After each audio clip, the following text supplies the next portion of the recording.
Hello students, जैसा कि हमने पिछली वीडियो में पास्ट कंटिन्यूअस टेंस के बारे में जाना था, पहचाना था और उन्हें सॉल्व करना भी सीखा था, यानी कि हिंदी वाक्यों को इंग्लिश वाक्यों में बनाना और चेंज करना भी सीख लिया था।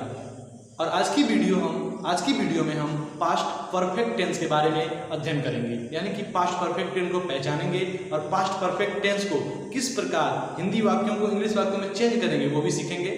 चलिए बिना समय गवाए वीडियो शुरू करते हैं। पास्ट परफेक्ट टेंस को हिंदी में बोलते हैं कि अनिश्चित भूतकाल, यानी कि पास्ट होता है अनिश्चित भूतकाल, अब परफेक्ट मतलब अनिश्चित, यानी कि बीते हुए समय में जो क्रिया समाप्त शुरू होती है और समाप्त हो जाती है उसे बोलते हैं पास्ट परफेक्ट टेंस। हिंदी में क्या बोलेंगे? बीते हुए समय में जो क्रिया शुरू हुई और उसी समय खत्म भी हो गई उसे बोलते हैं पास्ट परफेक्ट। अब है कि हिंदी वाक्यों को कैसे पहचानेंगे, पास्ट परफेक्ट के हिंदी वाक्यों को कैसे पहचानेंगे। तो पास्ट परफेक्ट के हिंदी वाक्यों को पहचानने का बहुत आसान तरीका है। आपको हिंदी वाक्यों के अंत में और क्रिया के अंत में चुका था, चुकी थी, चुके थे, आपको हिंदी वाक्यों के अंत में चुका था, चुकी थी, चुके थे, साथ ही साथ आ के साथ था, ई के साथ थे भी कभी कभी दिख जाता है। तो यानी कि 99% केसेस में क्या होता है? चुका था, चुकी थी, चुके थे ही दिखता है। ओके, यानी कि आप हिंदी वाक्यों को पहचान लेंगे, साथ ही साथ आप पास्ट परफेक्ट को हिंदी में कहते कहाँ ये भी जान लिए। अगला है कि इंग्लिश वाक्यों को कैसे पहचाना जाएगा कि पास्ट परफेक्ट का ही इंग्लिश सेंटेंस है।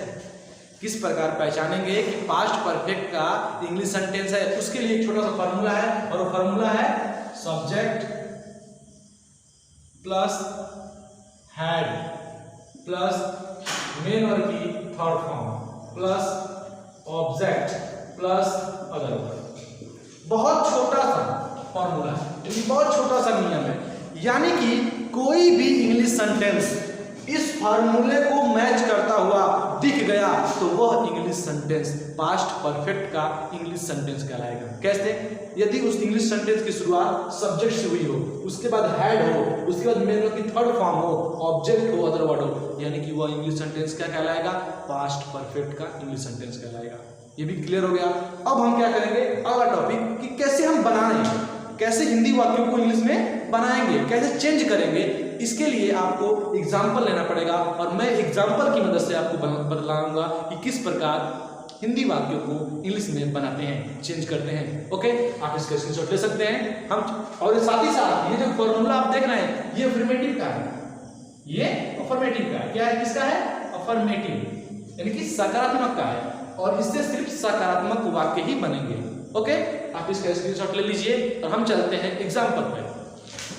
जैसा कि आप इस एक हिंदी वाक्य देख रहे हैं जिसे हम एग्जाम्पल के तौर पे आपको समझाने के लिए मैंने एक हिंदी वाक्य लिया और उस हिंदी वाक्य है वे लोग अपना काम कर चुके थे।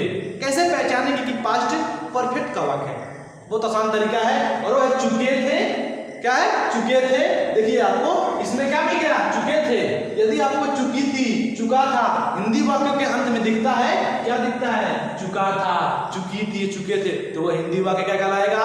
पास्ट परफेक्ट कहलाएगा। हमने पहचानना सीख लिया है। साथ ही साथ आप कहेंगे कि यहाँ पे हैड है तो सिंगुलर एक वचन कर्ता के साथ क्या लगेगा और बहुवचन कर्ता के साथ क्या लगेगा, यानी कि सिंगुलर के साथ क्या लगेगा और प्लूरल के साथ क्या लगेगा। तो सिंगुलर के साथ भी हैड लगेगा और प्लूरल के साथ भी हैड ही लगेगा। ओके, ये भी डाउट क्लियर हो गया। अगला है कि हिंदी वाक्य को तो हमने पहचान लिया, यानी कोई भी हिंदी वाक्य मिलेगा और हिंदी वाक्य के अंत में क्या, कोई भी हिंदी वाक्य मिला और हिंदी वाक्य के अंत में चुका था, चुकी थी, चुके थे दिखा तो वह हिंदी वाक्य क्या कहलाएगा? पास्ट परफेक्ट का हिंदी वाक्य कहलाएगा। अब हम उसे हिंदी से इंग्लिश में कैसे बनाते हैं, किस प्रकार चेंज करते हैं, चलिए शुरू करते हैं। उसके लिए एक छोटा सा ट्रिक है और वो ट्रिक किसी भी सेंटेंस में बोल सकते हो तो एक बहुत बड़ा ट्रिक है कि वो किसी भी सेंटेंस में उसे फॉलो करेंगे और वो सेंटेंस यदि आपको टेंस बनाना ढंग नहीं आ रहा है तो मेरे ट्रिक को आपने फॉलो किया तो आपको उसी दिन से नहीं उसी वक्त से टेंस बनाना आ जाएगा और ट्रिक हर टेंस में यूज करने योग्य है। ठीक है, चलिए उस ट्रिक को मैं बताऊं। हिंदी वाक्यों को पहचानना है और हिंदी वाक्यों में तीन चीजें ढूंढनी है, सब्जेक्ट, ऑब्जेक्ट और मेन वर्ब। तो सब्जेक्ट किसे कहते हैं? सब्जेक्ट यानी कि कर्ता, जो काम को करता है वह सब्जेक्ट हो गया। ऑब्जेक्ट किसे कहते हैं? ऑब्जेक्ट यानी कि वस्तु, यानी कि उसमें कोई ना कोई वस्तु होगी जिसको जो सब्जेक्ट किया रहेगा। उसके बाद है मेन वर्ब। मेन वर्ब यानी कि क्रिया, कौन सी क्रिया रहा है वहां पे। सब्जेक्ट हो गया, ऑब्जेक्ट हो गया और मेन वर्ब हो गया। चलिए इन हिंदी वाक्य में हम तीन चीजें ढूंढते हैं। सब्जेक्ट कौन है? वे लोग अपना काम कर चुके थे, तो वे लोग अपना काम कर चुके थे, यानी कि कौन अपना काम कर चुके थे? वे लोग। तो वे लोग वाक्य का क्या हुआ? सब्जेक्ट। वे लोग वाक्य का सब्जेक्ट हुआ। अगला है अपना काम कर चुके थे। अब इसमें हमें क्या ढूंढना है? सब्जेक्ट ढूंढ लिया हमने, अब ढूंढना है ऑब्जेक्ट और मेन वर्ब। तो मेन वर्ब क्या है? करना, यानी कोई ना कोई काम कर रहा है, वो लोग अपना काम कर रहे हैं, यानी करना वाक्य का मेन वर्ब की क्या होगी? Third form. ओके, अगला है ऑब्जेक्ट, यानी कि वे लोग अपना काम कर रहे थे, यानी कि ये है आपका वाक्य का ऑब्जेक्ट। यानी कि सब्जेक्ट मिला हमें, मेन वर्ब मिला, ऑब्जेक्ट मिला, तीन चीजें मिल गई। ये ट्रिक है, वाक्य में अदर वर्ड है तो लिखेंगे, नहीं है तो नहीं लिखेंगे। यानी इन तीन चीजों के बाद जो बचता है वही है वाक्य का अदर वर्ड। ओके, यानी कि हमने तीन चीजें ढूंढ ली। अब क्या करना है? जैसा हमारा ऑपरेटिव का फॉर्मूला कह रहा है, जो हमने फॉर्मूला ऊपर लिखा है, जैसा ये कह रहा है सेम टू सेम उसी प्रकार इस हिंदी वाक्य को वहां पे पिरो देना है, उसी सेट पे बैठा देना है और हमारा वाक्य बनकर कंप्लीट हो जाएगा। चलिए शुरू करते हैं। सब्जेक्ट, तो यार फॉर्मूला भी कह रहा है कि सब्जेक्ट लिखिए और हमने सब्जेक्ट ढूंढ कर भी रखा है, तो लिखते हैं सब्जेक्ट। सब्जेक्ट क्या है? वे लोग, तो लिख देंगे यहाँ पे दे। हमारा एक काम हो गया। अगला काम है हेड लगाने का। तो यहाँ पे कोई भी सब्जेक्ट हो, और दुनिया में सिर्फ दो ही तरह के सब्जेक्ट होते हैं, एक होता है सिंगुलर और एक होता है प्लूरल। एक होता है बहुवचन, एक होता है एकवचन, उसके अलावा कोई सब्जेक्ट नहीं होता है। यानी कि यहाँ पे कोई भी सब्जेक्ट हो, क्या लगेगा?